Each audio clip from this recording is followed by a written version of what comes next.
You are listening to the AmbeeCast, Environmental Intelligence for the World. Hi, Jaideep. Hey, Jørgen. Okay, this is a very difficult question, but try to explain what do you do at Ambee? Okay. All right. So at Ambee, I am primarily in charge of the day-to-day operations of the company. I do sales and marketing as well, HR, recruitment, basically a whole bunch of things, pretty much other than tech and I would say fundraising. Okay. The last week we had now was a busy week for you. Can you tell us something about that? Oh, wow. Yeah. Okay. So it was back-to-back meetings with companies that we're currently pursuing in terms of becoming our clients, both for data and indoor air quality monitoring. Yeah. We had to travel out of town for a day. That was a day trip to Mysore to see if we can work out with their smart city program and also set up monitors all across Mysore to see how we can benefit the people there. Okay. So when this podcast launch, let's hope that we got the Mysore thing. Okay. Let's hope for that. Yeah, we're Yes. working tirelessly towards that. Okay. Yeah. So explain Mysore. What's the point? What's the plan? All right. So it's basically a bunch of people, a bunch of citizens of the city that are really interested in air quality and in using technology to fight the air pollution problem. Yeah. It does have one government-sponsored sensor, but that's not nearly enough for a city the size of Mysore. Yeah. What they're doing now is getting together and rallying and lobbying the government to see if they can set up these monitors across the city and then have that data given to the citizens of Mysore, who can then decide what time, for example, is the best time to go out for a walk, which are the more polluted areas, which are the less polluted areas, when pollution happens where. So there's a whole bunch of things that go into the entire system. Exactly. And what we're doing for Mysore, they have one monitor, and then we want to expand to more functional, more precise monitors. Yeah, so we're increasing the geographic spread of these monitors. We want and then collecting the data from that, obviously using all of Ambee's intelligent data that we collect from other sources, and collating that into an app that is given to the city and its people, so that they can then use that information to make informed decisions. Yes.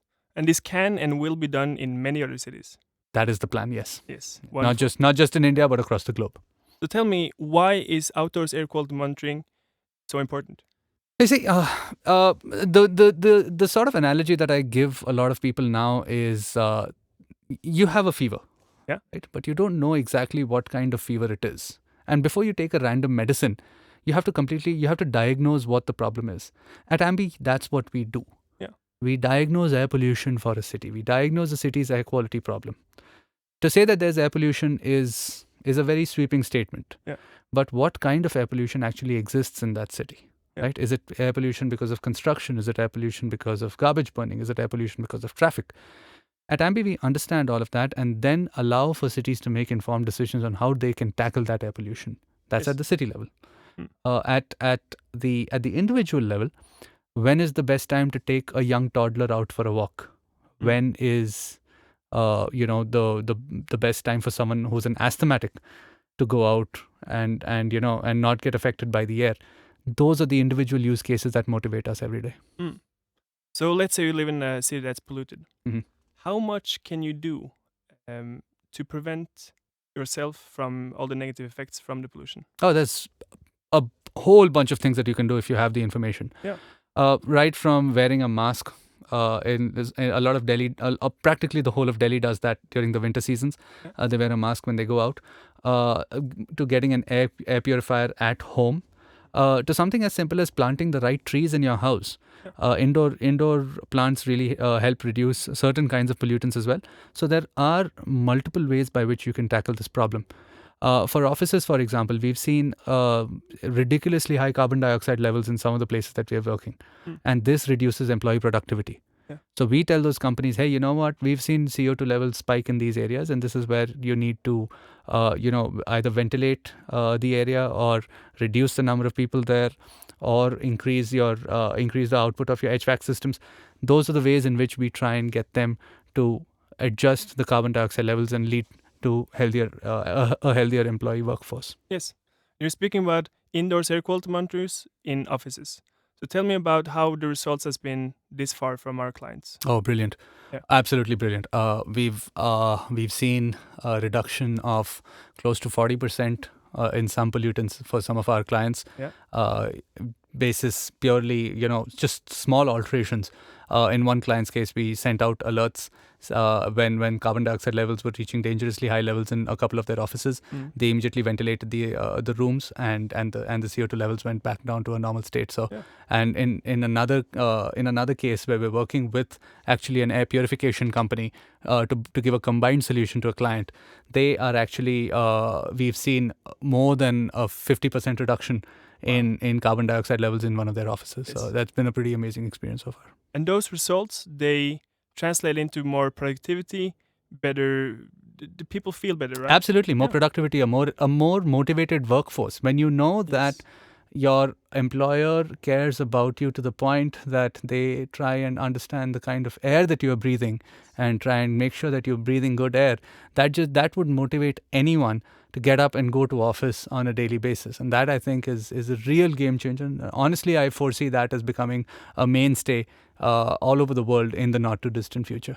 Which companies can benefit from this solution? Only companies in cities, or companies outside of cities? Small companies, big companies? Tell me. So the way I usually pitch this to people is, we're in the business of air, and everyone breathes air, and so our solution is probably for everyone. Yeah. But who are the sort of people that actually would be willing to take care of their employees to that extent?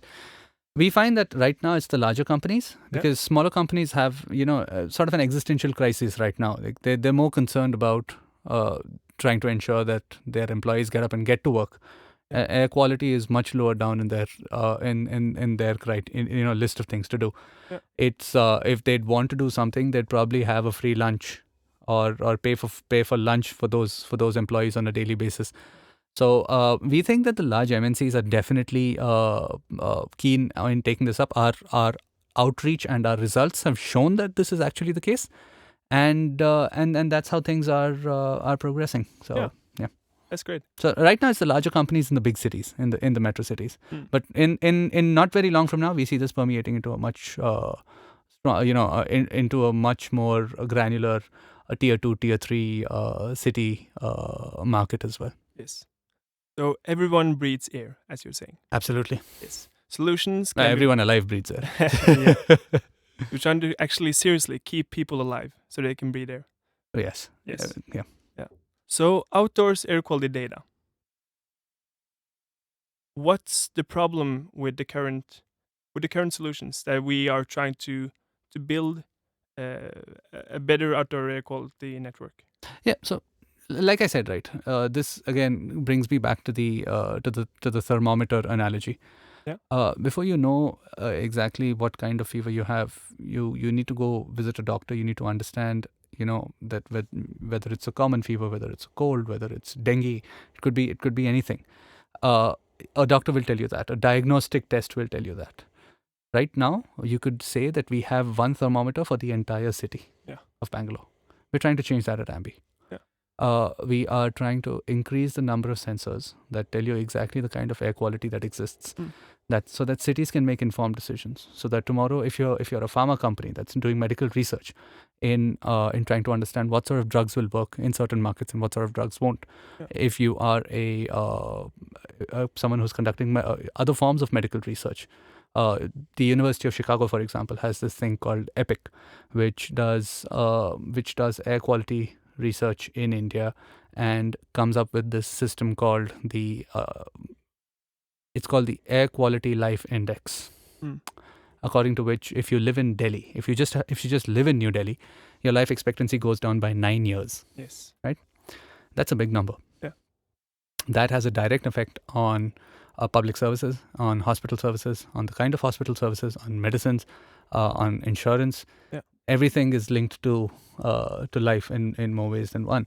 And so if you have all this data beforehand, you can make informed decisions on the things you have to do to ensure that it, well, in the crudest of terms, doesn't kill you. Yeah.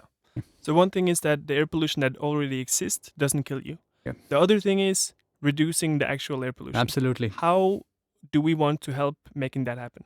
So, at a government level, we see a lot of very proactive stances being taken by some governments now. Polluter pays in terms of making sure that factories that are polluting pay for the kind of pollution that they are causing across cities. Yeah. There are ways and means to make your traffic movements more efficient, and something as simple as ensuring that there's scaffolding on during construction. Right. So as long as you cover your building, the kind of dust particles and construction material that then goes out into the air and affects populations directly reduces greatly as well. Yeah.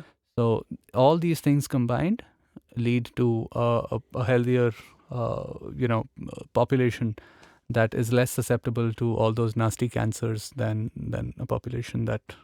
Yes. And of course, one of the main pollutants globally is from burning fossil fuel in transportation. Oh, absolutely, yeah. Yes. Yeah. What do you want governments to do about that? So go electric. Right now, the short answer is go electric, and increase public transportation. Now, in India, for example, and this is again a documented fact, travel times and air pollution for some time in shortly after the Delhi Metro was launched reduced greatly. Yeah. So if all you need is a good metro system and encourage public transport, because in India, to a great extent, it's still considered a matter of pride to drive wherever you need to go and not just and not take the bus or the train or the tram, and that needs to stop. Yeah. So just simple steps: go electric and try and ensure that public transport is better utilized. Yes. Then the government has to work together with the people who have awareness, and the government who facilitates these better solutions together with the people, right? Absolutely. So citizen action groups are pivotal to the entire process. Yes. They can really change the game. Yeah. And in many cases, a lot of them actually are. So there are encouraging signs in this fight. It's not all lost yet. That's good. Yeah. Tell me something more about the development globally on the fight of air pollution. Give me encouraging signs, because there's so much out there on how bad it is right now. Of course, we are speaking about how bad it is, but tell me something encouraging. Beijing is now no longer in the list of the 200 most polluted cities in the world. Hey, congratulations, Beijing. Yeah, so Beijing's done a phenomenal job. Yes. And honestly, that is something that everyone in the world should make a note of. I mean, how they've done it is clearly miraculous. We think that is the way forward. That if everyone can follow that template, then we're golden. Yes. Beijing first, Mysore second. Mysore second. Mysore, we're coming. We are coming, Mysore. After Mysore, we have Delhi, Mumbai. Oh yeah, so we've got a whole bunch of cities that we've planned out. We've got Delhi, Mumbai, Bangalore, of course, Hyderabad, Chennai, Chandigarh, Pune. So there's a bunch of about 7 cities that we've currently chalked out, which we are going to be aggressively following up on and setting up our sensor networks in, which will then allow us to get granular level air quality data, which we can then combine with our satellite data and provide the most hyperlocal air quality ever known. The most hyperlocal. The most hyperlocal. That's a very important fact. Absolutely, yeah. Yes. So we're looking at pin code level data right now, but in the next say couple of years, we are looking at making this even more granular and making it streetwise level. Yeah. So so people on street A, for example, we will know what chances a kid on that street has of getting XYZ diseases by a certain age, as opposed to a kid that lives 3 streets away. Exactly. But then we can advise people, for example, on take another route to your school. Yeah. Oh yeah. Route mapping is one of the things that we're very, very aggressively looking at. And yeah, so this is just one of several things that we have in the pipeline. Yeah. Yep. So now we've covered air quality in cities. How about air quality related to forest fires, or air quality related to other natural phenomena outside of cities? Yeah. So we have a lot of satellite data that we're currently gleaning from multiple sources that allow us to check exactly those those events and the kind of effects and when you club all that data with the data that we already have and wind patterns, humidity, temperature, there's natural causes that lead to PM 2.5 from say the Middle East and Saudi Arabia coming to India, or the forest fires in Indonesia, the haze that's currently going on in Indonesia and Singapore right now, affecting places miles away. Yeah. So with all our data, people can actually take informed decisions on the entire process. So Yeah. exactly how bad a fire is going to be, we can actually using some of our technology be able to predict how bad the subsequent crop burning seasons are going to be, so that people can be more armed and geared up to fight those emergencies when they crop up. Yes. Yeah. And when, let's say, we are in Mysore, Mhm. and then the government is making it better for people to breed, Right. then we can measure their success, and then we can advise them, okay, this works, this probably doesn't work. We can help you in which direction they should go. Absolutely. So since once you're monitoring stuff, right, then you can automatically understand what's working and what's not working. Yeah. Once there's constant monitoring, you can understand which treatment is effective and which isn't. Yeah. And so that's exactly what we're looking to do: constantly monitor to ensure that we understand the kind of air quality that exists in certain spaces, so that when people do take action, we understand what the results of that action are. Yes. Something as simple as garbage burning in the city. Yeah. Something that happens, it's going to start aggressively now again during the winter months. Yeah. So October onwards. It happens, in practically every city in the country. Yeah. It shouldn't happen in any one of them, but it's one of those things that are matter of fact. Yeah. And with our data, people will be able to understand exactly where the air quality is getting worse. Yeah. People will be able to tell us through the app. They'll be able to inform us, hey, you know what, there's garbage burning happening here, and that's probably what's resulting in air quality levels going up. Yeah. Governments, for their part, will be able to understand, hey, okay, now we know the cause. Let's try and do something about it. Exactly. Individuals will be able to understand, okay, you know what, if there's if this is happening here, maybe I just want to take another route to work. Yeah. And then push the people who are actually causing that pollution to stop it. Yeah. So when any change is brought from the ground up, yeah, when enough people are educated about it, then it becomes a powerful force. Yeah, that's wonderful. So let's say Europe, Mm-hmm. they have they're in a completely different phase in tackling air pollution. Yeah. So how is the solution the same with monitoring? Mm-hmm. Or tell me. So solutions are never the same for areas that are so different. Yeah. Something as simple as humidity in India affects our sensors more than humidity in, say, Europe. Yeah. The causes of pollution are also very vastly different. Yeah. But then, if you have enough sensors, and then this is a lot of and so incidentally, we got a lot of interest from a couple of cities in Europe that said, hey, you know what, if you're building this, we'd love to have you over and just try and understand what the air quality is like in certain places. A lot of cities, Paris, London, and I know for a fact Brussels, because Brussels is pretty polluted as well. But Paris and London, for their part, and if I remember correctly, Madrid as well, they have certain warning. You're not allowed into certain areas if pollution hits a certain level. And with Madrid, there was, I think it was some city in Spain. The name eludes me. The pollution levels got so high that they actually disallowed cars for the longest time from running in the city center. Yeah. So things like that actually really help a city. And it goes a long way in bringing about that change. So with constant air quality monitoring, that can really be a game changer. Yeah. And by the way, in Oslo in Norway, it is the country today that has the most electric cars per capita. Mm-hmm. So they have been tackling the problem heavily. Yeah. That's been a priority. So, and we at Ambee, of course, believe that it should be a priority. In every other city in the world. Absolutely. Yes. And to help that happen, we need to inform people of why it's important. Yeah. what they can do, Sure. how they can do it. Absolutely. No doubt about it. Exactly. So only once you know how bad the situation is will you do something about it. Yes. And you know, it's human nature also to only react once things hit the point of no return. Mm. We're trying to prevent that. We're trying to ensure that we're telling people, hey, you know what? If you want to panic now, Yeah. and do something about it. Yes. There is still time. Yeah. If we don't, and if we continue to stay on this path, then well, it's apocalypse. Are And you worried? I believe that if enough people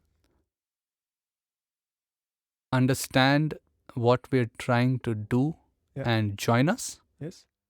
I have no reason to be worried. That's good. Yeah. Yeah. So, is it frustrating to sit here and know that the winter is coming, and that people in Delhi, people in polluted cities all over the world, they are suffering, and that we have the information that they can use to at least improve their lives slightly? You see, this is the sort of question that keeps me awake at night, Yeah. and there have been several nights that I've just not been able to sleep because how can you when you know that people around people in most of these cities are breathing the kind of air that they are. Yeah. That's just the sort of thing that keeps us, that wakes us up every morning and gets us back into the office and into the field, trying to ensure that that people don't suffer. Yeah. So we have this information. We have some of the the best data sets in the country right now for air pollution, but we want to get better. Yeah. And we want to get better from there. And once we find the right partners to push our solutions out, that is when I will sleep a lot more comfortably knowing that, hey, you know what, we've done our bit for people, and this company was founded on the idea of on the basis of one of the co-founders saving his own son's life. Yeah. If we can do that with, say, 1,000 others, then I guess that's a job well done. Yeah. So, let's say 50 years ahead in time, Mhm. all the fossil fuel is burned up. Mhm. What do we do then? That depends on how people will prepare for that time. And yeah, tell me. So 50 years, I guess, is too far away. We should not be thinking 50 years from now. We should No. be thinking 10 years from now. Yeah. We should be thinking 2030. How do we want the world to be? Yes. And that is critical. Yes. It's people are facing issues right now, and we need to try and tackle this issue here and now. There will be a dependence on fossil fuels. Poorer countries in the world will always be dependent on it. Yeah. But how that translates to the rest of the world, and how can we reduce that, and what sort of technologies can we come up with to reduce our dependency on fossil fuels, that is what we need to focus on right now. Yeah. And how can we build a city that creates alternatives to fossil fuel? Absolutely. Yes. Totally. Yeah. Yeah. That's one of the solutions we're trying to build right now in the cities we're working with. Yeah. And the issue is big. The solutions are many, and the ways to implement them are endless. I'm looking forward to the rest of this journey with you, Jaideep. Thank you very much, Jørgen. We're looking forward to having you along for the ride. No doubt about it. Let's save the world. Yep, let's do that. Yes. Right, great. Visit getambee.com for updates and more information.